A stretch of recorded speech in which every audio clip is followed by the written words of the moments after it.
Alors le champagne pour les Allemands a été quelque chose d'extraordinaire, je crois.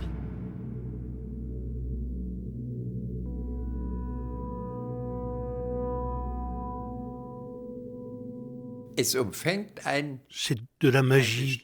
Ça vous prend quand vous êtes là.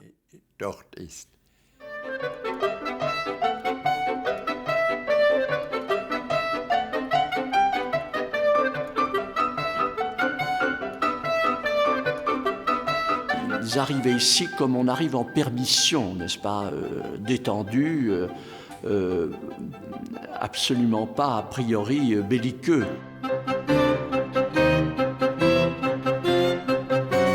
Les vins en France sont un symbole de la vie française. En 1940, les armées de Hitler envahissent la France. Pour les soldats allemands, la France incarne une certaine idée du bonheur. Heureux comme Dieu en France, dit-on en Allemagne. On trouve en France de fins nectars, des vins précieux, cachés dans des caves sombres et secrètes. Le bon vin est chargé de souvenirs, mais les souvenirs ne sont pas toujours bons. Notre histoire de la Seconde Guerre mondiale sera celle du vin français. Trésor, butin de guerre, plaisir pour des soldats assoiffés, marchandises. Cela commence mal. Au moment où la Wehrmacht envahit la France, le vignoble français ne se porte pas bien. C'est le vin misère. Il ne faut pas croire que les châteaux, qui ont l'air maintenant d'être des châteaux de contes de fées, et où on pense que ça représente un secteur économique riche.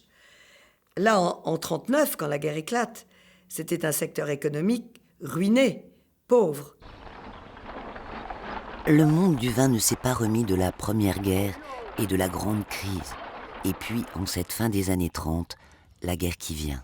Je me souviens moi-même, dans mes souvenirs d'enfant avant-guerre, avoir vu des vignerons que nous connaissions bien, à qui personne n'achetait plus leur raisin et qui étaient obligés de changer de métier. J'en ai même connu un qui s'était engagé comme gendarme.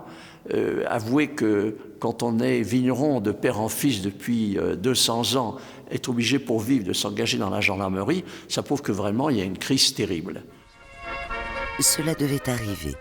Le 3 septembre 1939, le gouvernement français décrète la mobilisation générale. La guerre est déclarée. Les hommes quittent les vignobles pour aller au front, en pleine période de vendange.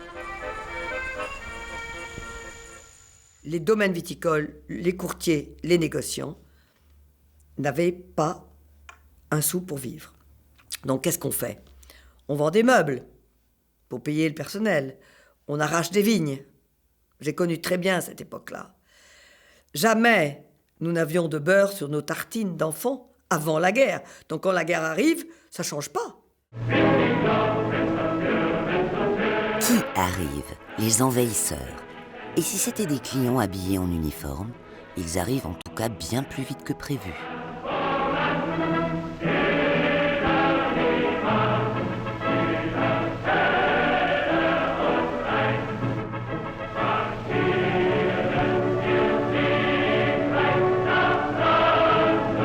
L'armée allemande progresse à travers la France, bottée et casquée d'un bon pas. Et si c'était la soif qui faisait marcher les armées? On nous disait toujours, quand mon père était à la ligne Maginot, il dit c'est imprenable, un machin comme ça se font. Alors tellement imprenable, les Allemands sont passés à côté. Reims, 41 km. La capitale du Champagne se trouve sur leur chemin. Vignerons et soldats sont aussi surpris les uns que les autres de la progression fulgurante de l'armée allemande. En l'espace de 6 semaines, la France est défaite.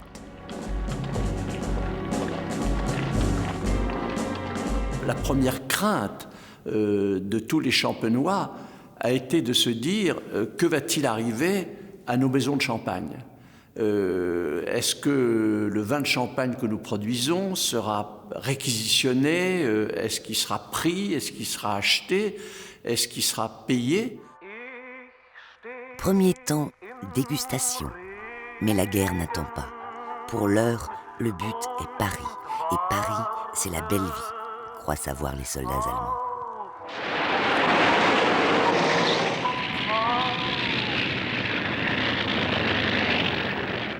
Là, en l'espace d'un mois, en 2 mois de temps, boum, paf, les Allemands sont à Paris. Ah, ça surprend quand même.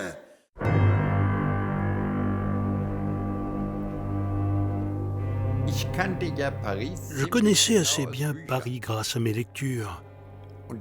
Et c'était merveilleux de le découvrir enfin, pour de vrai.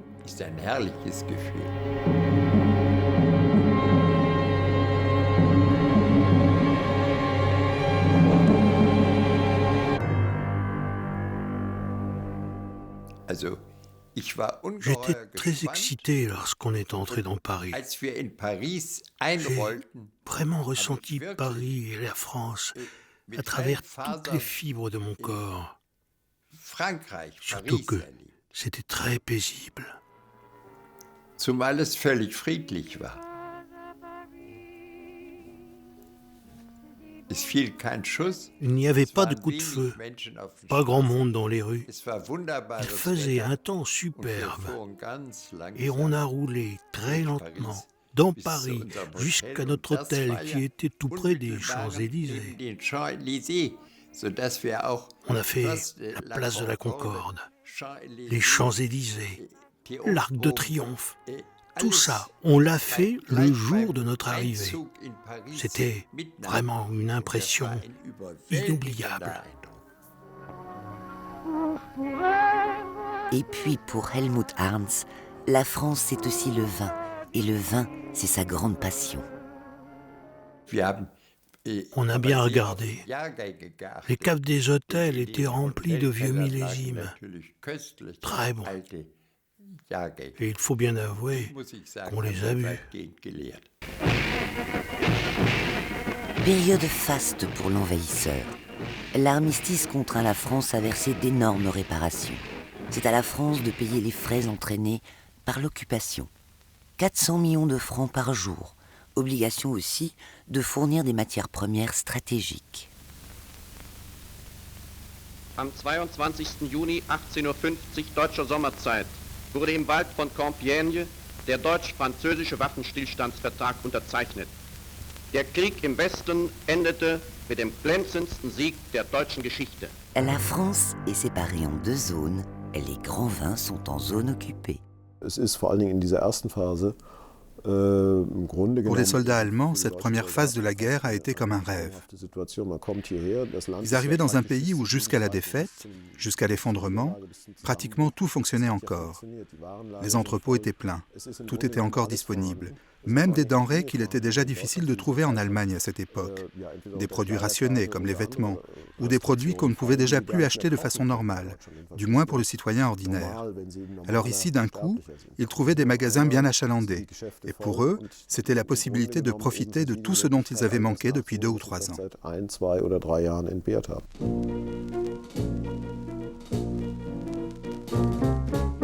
Ils avaient manqué de tout, et tout est à portée de main. La France, pays de l'amour, de la gastronomie et du bon vin, enflamme l'imagination des soldats. Les hommes de troupe comme les officiers sont sous le charme.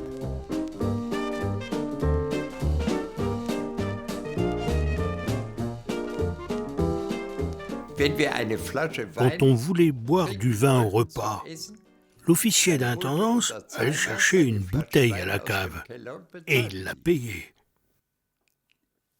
Il faut dire que le franc ne valait plus que 5 pfennig, ce qui nous permettait de profiter des bonnes choses françaises pas chères.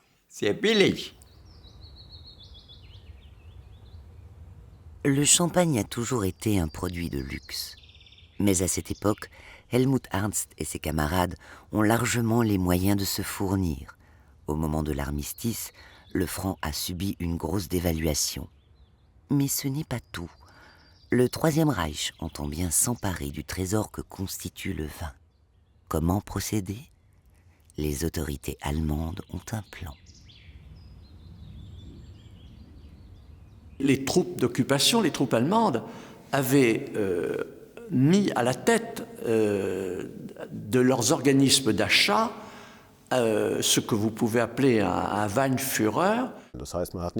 C'est-à-dire, on n'a pas envoyé n'importe quel soldat ou officier pour réquisitionner tant ou tant d'hectolitres de vin. On a plutôt essayé d'envoyer des spécialistes, des gens qui savaient déjà ce qu'il était possible de faire, entre autres grâce à leurs relations personnelles, parce qu'ils avaient déjà travaillé sur place, dans ce secteur, et qu'ils pouvaient nouer plus rapidement des contacts. Otto Klebisch, c'est le Weinführer de la Champagne. Sa mission, approvisionner en vin l'Allemagne et son armée. En 4 ans, il fournira aux soldats quelques 65 millions de bouteilles. Il faut dire qu'il est en pays de connaissance. Avant la guerre, il travaillait déjà comme courtier des grandes maisons de champagne.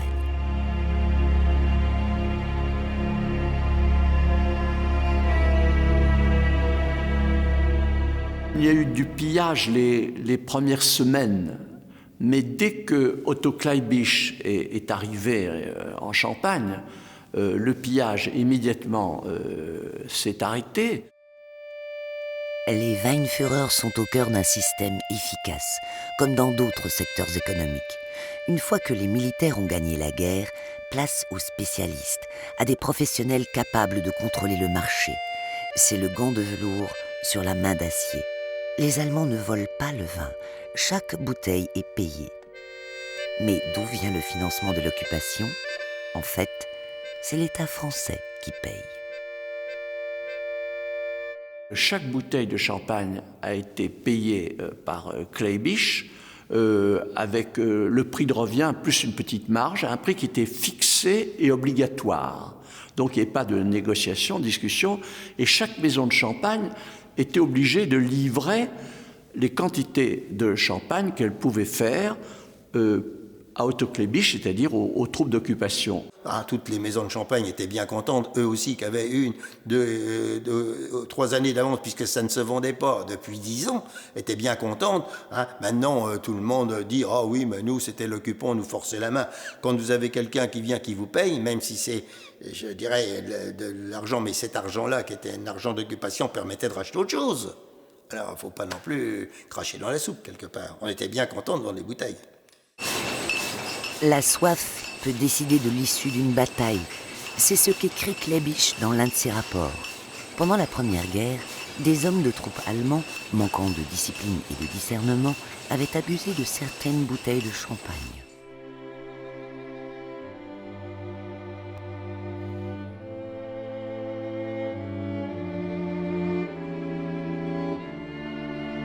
Il s'était rendu malade à boire du vin en cours de fermentation. Et si, comme l'insinue le rapport Klebisch, 16 000 Allemands étaient morts de mauvaises bulles, et pas seulement de balles mortelles.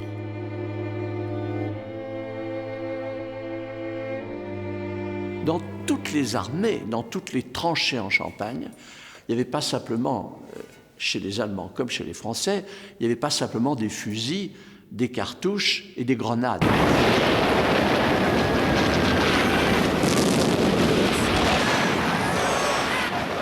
Il y avait aussi des bouteilles de champagne. C'était en Champagne la tradition, dans les tranchées, les gens buvaient du champagne. La tradition se poursuit pendant la Deuxième Guerre mondiale.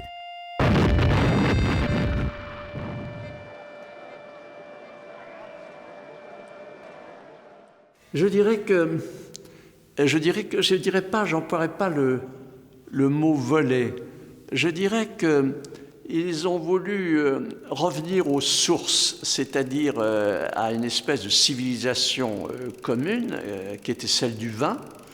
Après tout, les Allemands ont toujours été des grands buveurs de vin, ils produisent d'excellents vins blancs. Je pense qu'ils ont voulu revenir aux sources de la même civilisation que nous avons eue autrefois, il y a 800 ans, il y a 1000 ans.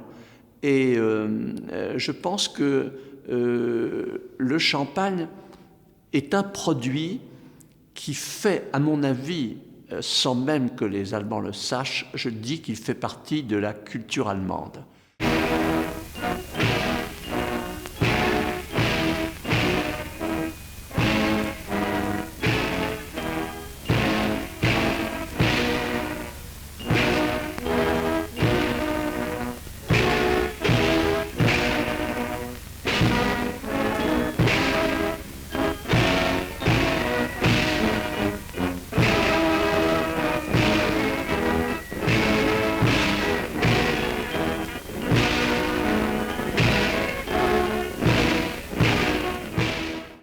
On peut dire que pendant tout le XIXe siècle, la Champagne a pratiquement vécu à l'heure allemande. Dès 1820-1830, on voit arriver beaucoup d'ingénieurs allemands et d'hommes d'affaires allemands qui viennent travailler dans les maisons champenoises. Ces personnes ont une grande compétence sur le plan de la technique. Les Allemands ont toujours été très au courant dans les problèmes de la fermentation de la bière. Et par conséquent, si on sait faire fermenter de la bière, on peut et on doit pouvoir fermenter du vin de Champagne.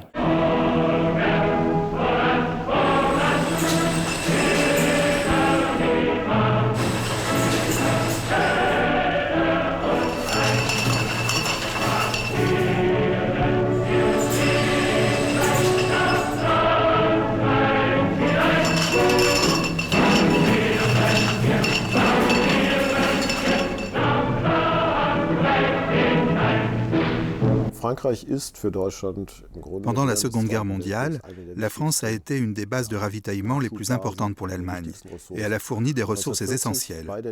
Jusqu'à la défaite de 1940, la France se préparait elle aussi à faire la guerre, c'est-à-dire qu'elle s'efforçait d'amasser des matières premières et de développer une industrie d'armement performante. Or, cette industrie, tout comme les matières premières, sont tombées entre les mains des Allemands. Et en 1940, le premier réflexe est de saisir le plus de butin possible, comme disait Göring. Prenons tout ce que nous pouvons trouver. Pour Göring, le but, c'est le butin. Il aime les œuvres d'art et le bon vin, surtout les vins de Rothschild, surtout le Château Lafite. Hitler, lui, n'est pas amateur. Il s'était rêvé architecte et préfère les bâtiments qui en imposent. Ce qui les intéresse tous les deux, c'est s'accaparer les richesses d'une France vaincue. C'est ainsi que pendant la Deuxième Guerre mondiale, je dirais que la France a fourni environ un tiers de l'effort de guerre allemand sous forme de matériel, de matières premières, marchandises, blindés et jusqu'aux produits alimentaires. C'est-à-dire que l'Allemagne n'aurait pas été en état de faire la guerre si elle n'avait pas bénéficié des moyens fournis par la France.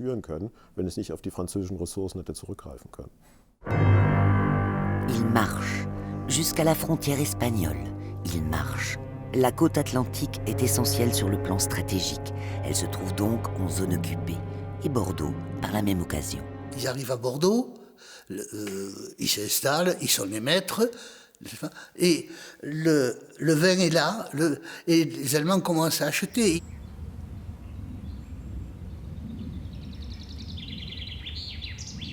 Bordeaux, ville riche, capitale mondiale du vin.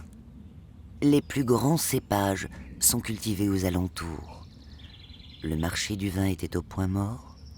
L'arrivée de la Wehrmacht change la donne.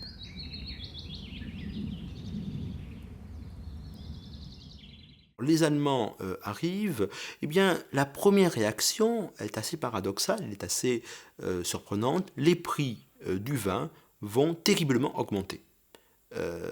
Véritablement, on va même jouer sur la spéculation, sur les prix du vin qui va flamber. Alors que les Allemands arrivent, les vignerons du Bordelais subissent une mauvaise récolte pour la 3e année consécutive. Mais la bonne nouvelle, c'est que les Allemands ne sont pas exigeants sur la qualité. Et ils payent, rubis sur l'ongle, comme en Champagne. Ici aussi, la prise en main du vignoble est organisée conformément aux accords passés entre le gouvernement de Vichy et les forces d'occupation.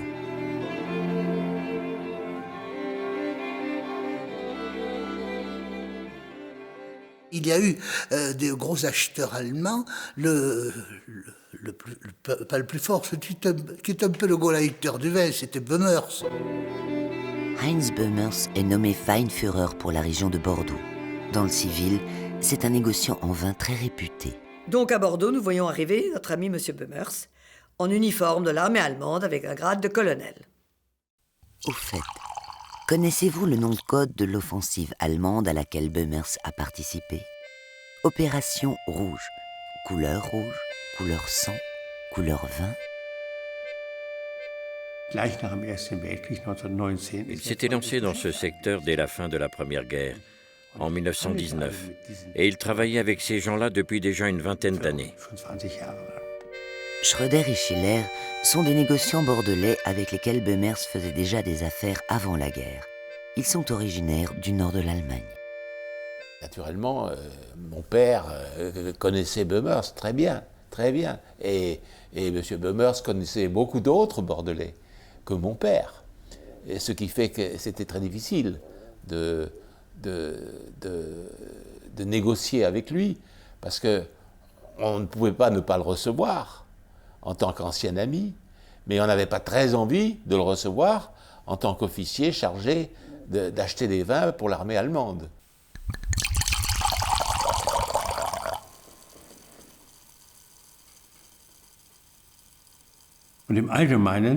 En général, il venait relancer mon père jusque dans son bureau, qui était situé au centre de Bordeaux, parce qu'il fallait bien qu'ils fourguent leur jus.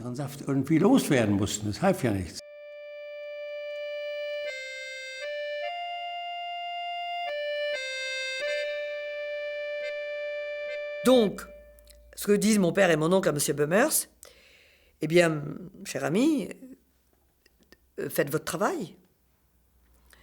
Nous vous respectons, nous vous demandons de nous respecter, mais entre vous et nous, il n'y aura aucun contact amical tant que vous portez votre uniforme allemand.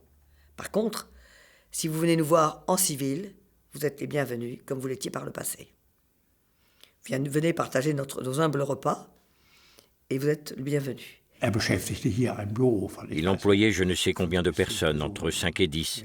Il y avait beaucoup de travail. Et le soir, il racontait qu'il était très souvent invité chez ses amis français. Et il a dû passer pas mal de soirées très sympathiques. Souffrance des uns, tandis que d'autres prennent du bon temps. Sans doute Heinz Böhmers a-t-il passé quelques soirées agréables chez l'oncle Louis Eschenauer, l'un des grands négociants de la place à Bordeaux. C'était un homme, ein Kaufmann. Voilà, c'était Geschäfte, und Freunden. C'était un vrai commerçant. Pour Eschenauer, l'important c'est de vendre, peu importe à qui.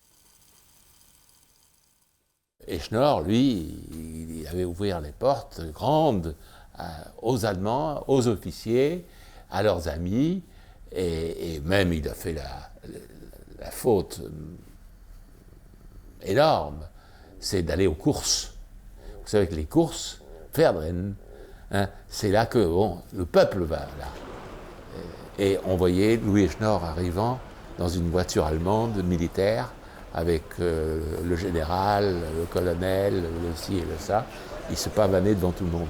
Eschenauer, tout d'abord, est un négociant particulièrement important avant la guerre. Donc c'est pratiquement lui qui contrôle le vin, le marché du vin dans les Graves, dans le Médoc.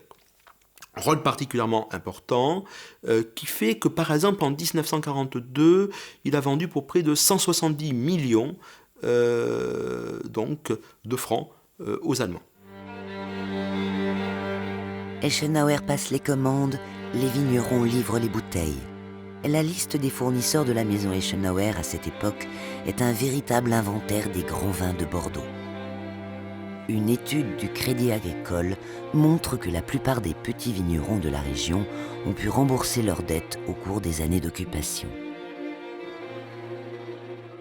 La période de la guerre, pour les grandes maisons de luxe, pour les grands négociants, a été une période d'enrichissement. À 1 heure environ de Bordeaux, propriété de Pauillac, château Pichon-Longueville, comtesse de la Lande. L'un des nombreux châteaux réquisitionnés par les Allemands.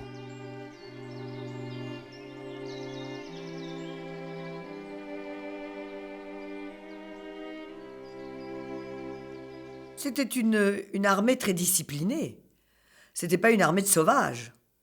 Ça n'avait rien à voir avec l'armée russe, qui, dès qu'ils arrivaient quelque part, pillaient tout. Les Allemands n'étaient pas comme ça. Ils arrivaient avec leur force d'occupation, leur force motorisés, de transport, de camions, de sidecars, de présence. Ils impressionnaient tout le monde, personne ne bougeait, et chacun, avec une vie très réduite, survivait. On ne cherchait qu'à survivre. Et ce qui reste, ce sont des souvenirs marquants.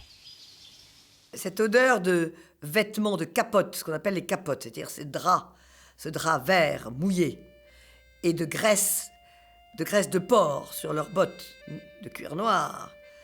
Alors les bottes mouillées, humides, avec la graisse, il a fallu 3 ans à Pichon pour se débarrasser de cette odeur. Et cette paille mouillée, c'était pénétrant. L'armée allemande avait une odeur.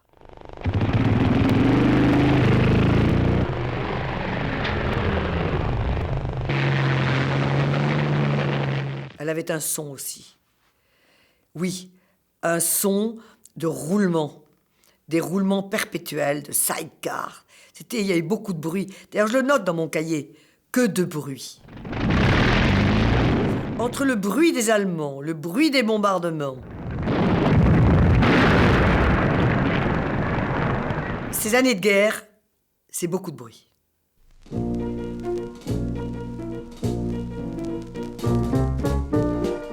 Et quand ils ne font pas de bruit, ils veulent se distraire.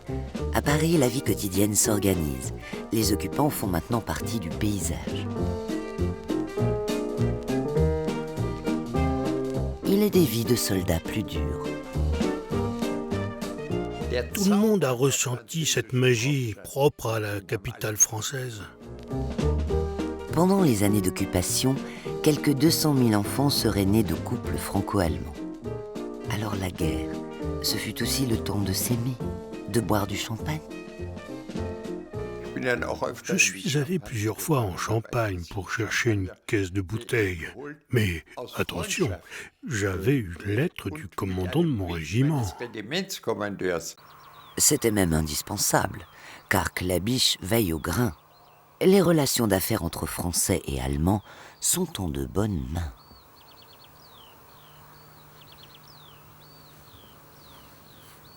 Il y avait aussi en Allemagne comme en France une grosse partie du monde rural à ce moment-là, parce que le monde rural était beaucoup plus important que maintenant.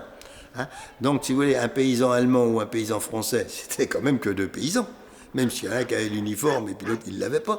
Il y en a qui ont donné des coups de main, parce que c'était leur métier quelque part. Alors quand on a vu que les Allemands ne tuaient pas tout le monde, tout ça s'est organisé, puis je dirais bien organisé dans le sens qu'ils étaient des clients.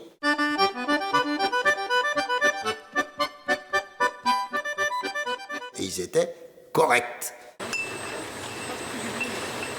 Klabisch, qui écoule les 2/3 de la production totale du champagne, est un organisateur hors pair. Les sociétés françaises ne fournissaient pas du tout à contre-cœur, écrit Klabisch. Comme dans le Bordelais, ici, presque toutes les maisons jouent le jeu. Mieux, grandes maisons et petits exploitants se regroupent pour honorer les commandes. C'est ainsi qu'est créé en avril 1941 le comité interprofessionnel du vin de Champagne. Ce qu'il y a d'extraordinaire, c'est que cet organisme qui avait été créé pour la guerre, pour l'occupation, a rendu par ailleurs de si grands services qu'il existe encore. Si ce n'était pas fait à ce moment-là, ce serait fait après. Mais évidemment, il y a eu la pression indirecte de l'occupant à ce moment-là, qui lui demandait certaines choses et qu'il fallait lui accorder. Donc il fallait bien regrouper tous les forces vives du monde champenois pour arriver à trouver des solutions. Ces paroles de réconfort, sa confiance. Le maréchal Pétain a écrit un jour « Le ravitaillement en vin prend aux yeux du soldat une importance presque égale aux munitions. » Le maréchal Pétain, chef de l'État français, est grand amateur de vin.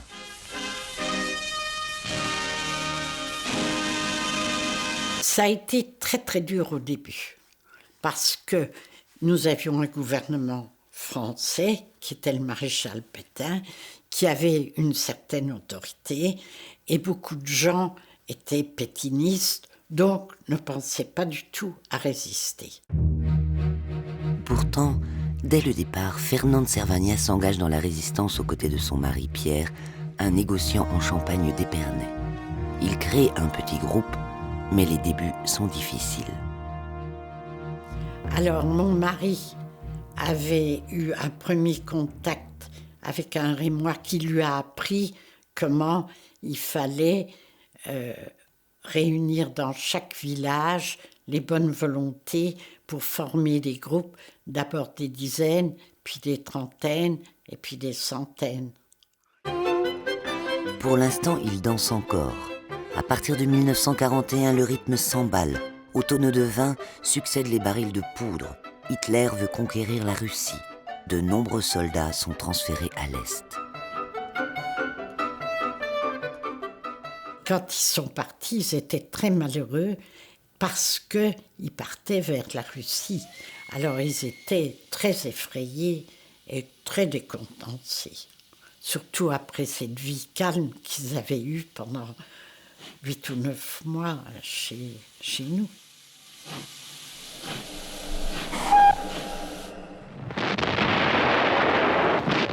La Wehrmacht attaque l'Union soviétique. Pas de quartier, pas de pitié pour la population civile. Ici, on ne paye pas, on pille. D'ailleurs, Hitler ne cesse de dire que les Slaves sont des sous-hommes.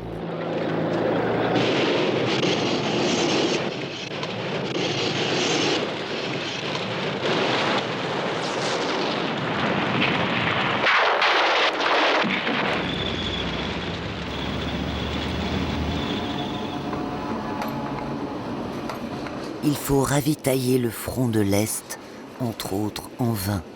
Par wagons entiers, des millions d'hectolitres sont acheminés vers l'Est en passant par l'Allemagne. Fin 1941, pour soutenir le moral des troupes, le champagne de la Wehrmacht est distribué jusqu'à la dernière goutte aux hommes engagés en Russie. Avec l'évolution de la guerre, les négociants allemands s'adaptent. Also mein Vater hat ja sehr viel, nicht nur mein Vater, alle Comme dans toutes les entreprises allemandes d'import qui pouvaient se le permettre, mon père avait aménagé des entrepôts de secours pour limiter les risques en cas de bombardement, par exemple. L'entrepôt qui était situé le plus à l'est se trouvait à Grünberg, en Silésie. C'était l'entrepôt principal, et c'est à partir de là que s'organisait la distribution et que les livraisons partaient vers l'Est.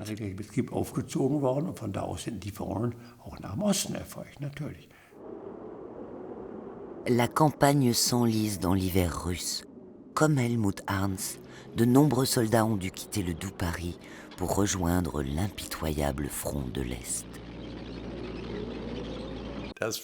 Ça a été une histoire triste. Les plus gros transports de vin ont été organisés en hiver. Et quand les wagons sont arrivés jusqu'à nous, le froid avait fait éclater les bouteilles.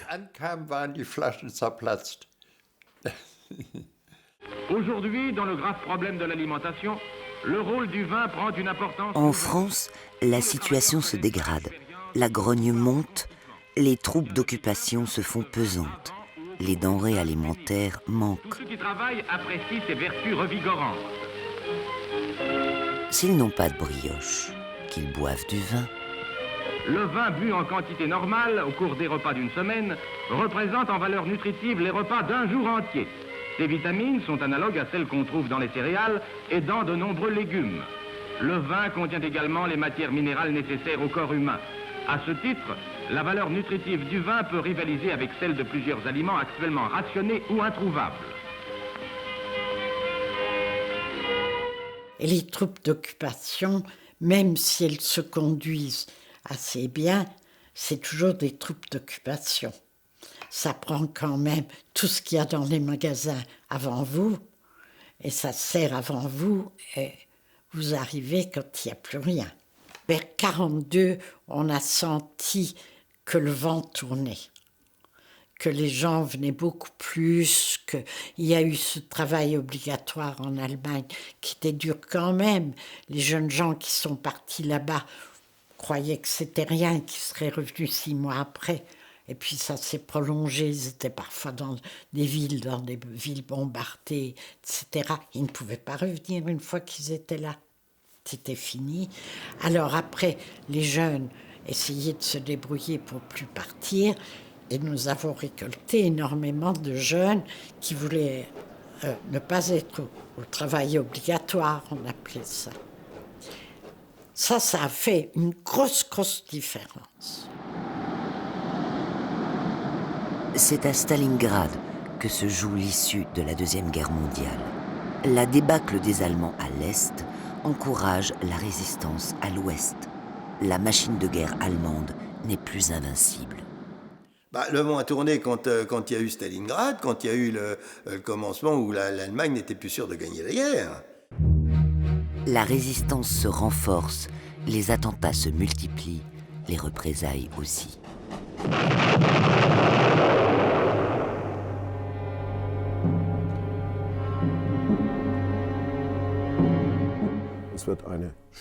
Les 2 dernières années, 1943 et 1944, c'est la période la plus difficile. Les Allemands ont cessé de vivre comme Dieu en France, comme on dit en allemand, parce que le contexte évolue vers une situation de guerre généralisée, entre Français et Allemands, bien entendu, mais aussi entre Français eux-mêmes, car la résistance mène désormais le combat contre tous ceux qui collaborent.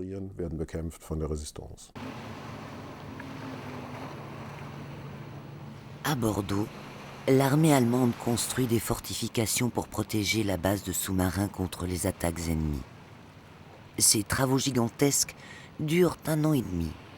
Grand port sur l'Atlantique, Bordeaux revêt une importance particulière aux yeux de Hitler et de ses généraux. Le but est de garder l'ennemi à distance. Le vin n'est vraiment plus de saison.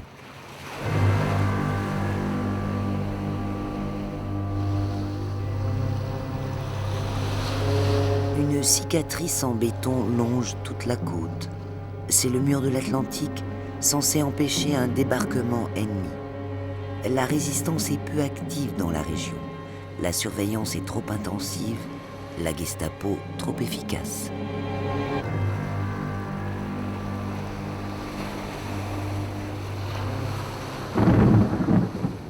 L'idée de résistance chez les négociants bordelais, chez les négociants des Chartrons, n'était pas vraiment une idée très répandue. N'était pas vraiment un élément qui dictait, qui activait les conduites. En effet, de très longues relations se sont nouées entre les négociants français, bordelais et leurs confrères allemands, et finalement, ce qui importait ici, c'était de vendre.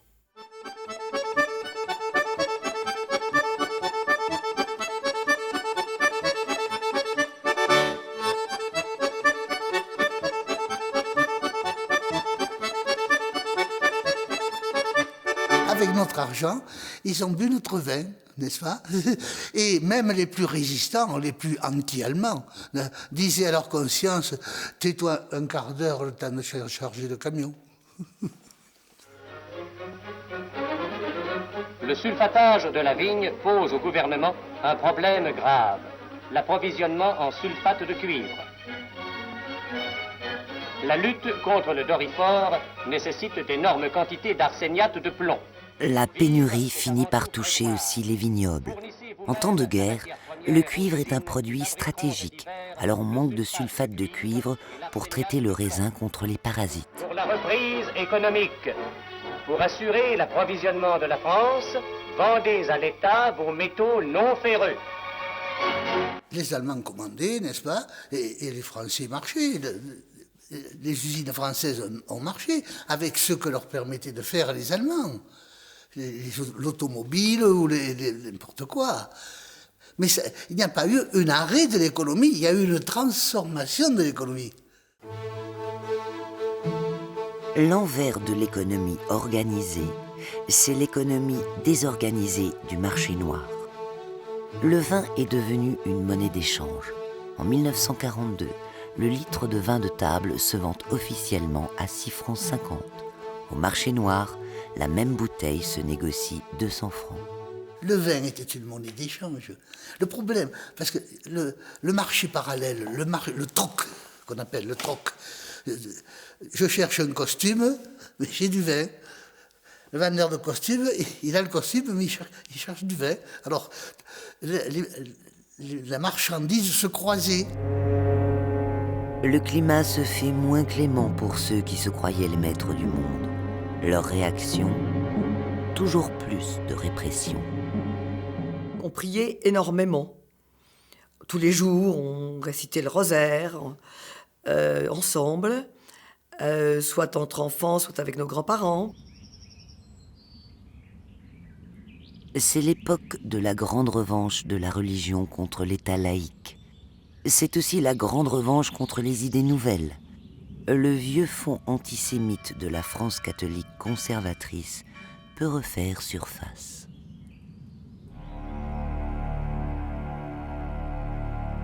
Dans le monde du vin aussi, c'est le temps de la persécution des Juifs. Les Rothschild possèdent plusieurs domaines, en particulier le château Laffitte dont raffole Göring. Les nazis arianisent les biens des Juifs, c'est-à-dire qu'ils les confisquent. Le régime de Pétain s'y met aussi et nationalise le château Laffitte pour le protéger, soi-disant.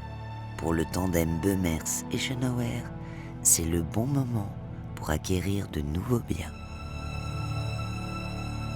Les relations entre les deux hommes pendant la guerre s'est également traduit par toute une série d'affaires, notamment donc, de la vente de vin, mais aussi par la fondation d'une société, la Société des grands vins français, qui était en fait le moyen pour Böhmers de partager avec Eschnor toute une série de capitaux investis dans cette entreprise qui a racheté des grands crus, des grands châteaux qui étaient marqués par la spoliation, par l'arianisation.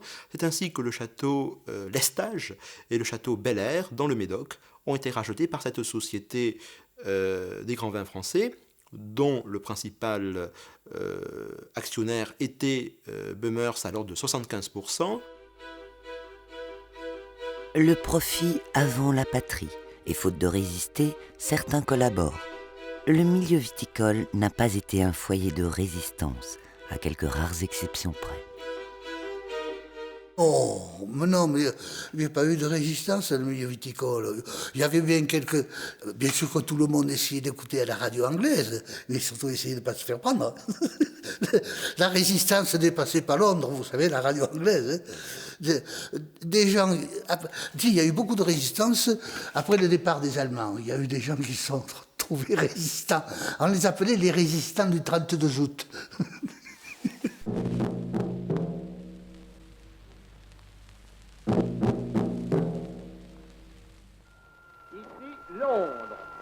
La radio est alors le principal moyen de communication. Elle sert tout autant à la propagande nazie qu'à la transmission des messages codés de la résistance. Philémon réclame 6 bouteilles de Sauterne. C'est par ce message destiné à Aristide, le chef d'un réseau de résistance à Bordeaux, qu'arrive l'information tant attendue, l'annonce du débarquement des Alliés.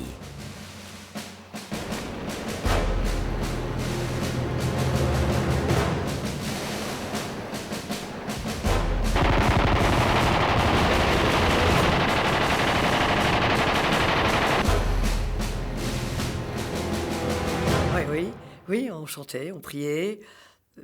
Pour nous, on avait toujours eu l'espoir.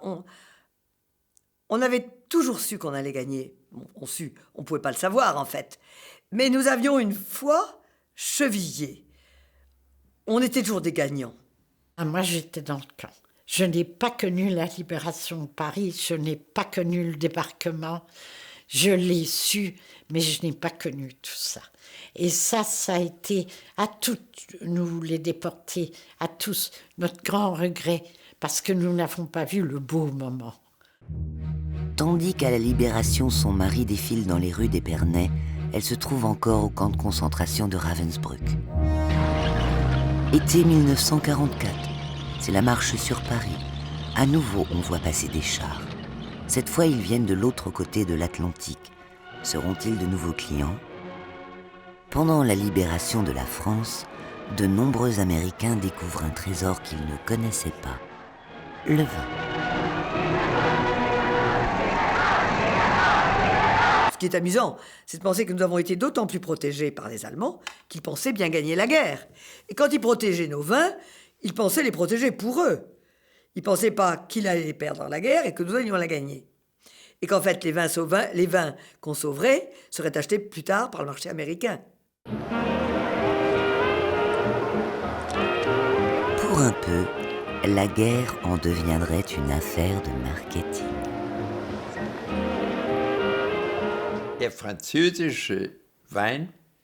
Le vin français est devenu très connu en Allemagne, grâce à tout le vin qu'on leur a pris pendant la guerre. Et si vous voulez mon avis, les exportations françaises en profitent probablement encore. 1945 est un millésime hors pair. Avant de rentrer la récolte, il va falloir trier. L'heure du bilan a sonné, l'heure de l'épuration.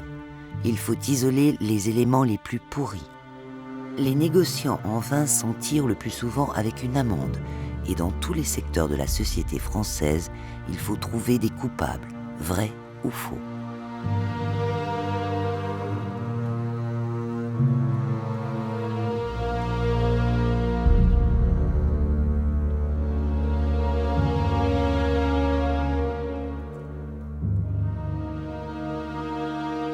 Ceux qui ont coupé les cheveux, pas à qui on les a coupés malheureusement, mais ceux qui les ont coupés, bien souvent, c'était ceux qui pensaient autrement un an avant, mais qui voulaient quand même montrer qu'ils étaient les premiers. C'est la guerre, ça, cher ami. C'est vrai que l'épuration à Bordeaux n'a pas été d'une sévérité exemplaire. La transparence n'est pas une qualité première dans le monde des affaires. Il en va de même chez les négociants en vin. L'important est de sauver les apparences, quitte à faire le sacrifice de certains pour le bénéfice des autres. Louis Echenor, après la libération, au moment de l'épuration, a été très lourdement condamné par le comité de confiscation illicite, à plus de 1 million de francs comme amende. Echenauer paye. Son ami Bemers quitte Bordeaux en 1944 pour aller se reposer en Allemagne, à Brême. Il y restera. Clabiche quitte également la Champagne. Mais tous deux reprendront le commerce du vin après la guerre. Les affaires sont les affaires.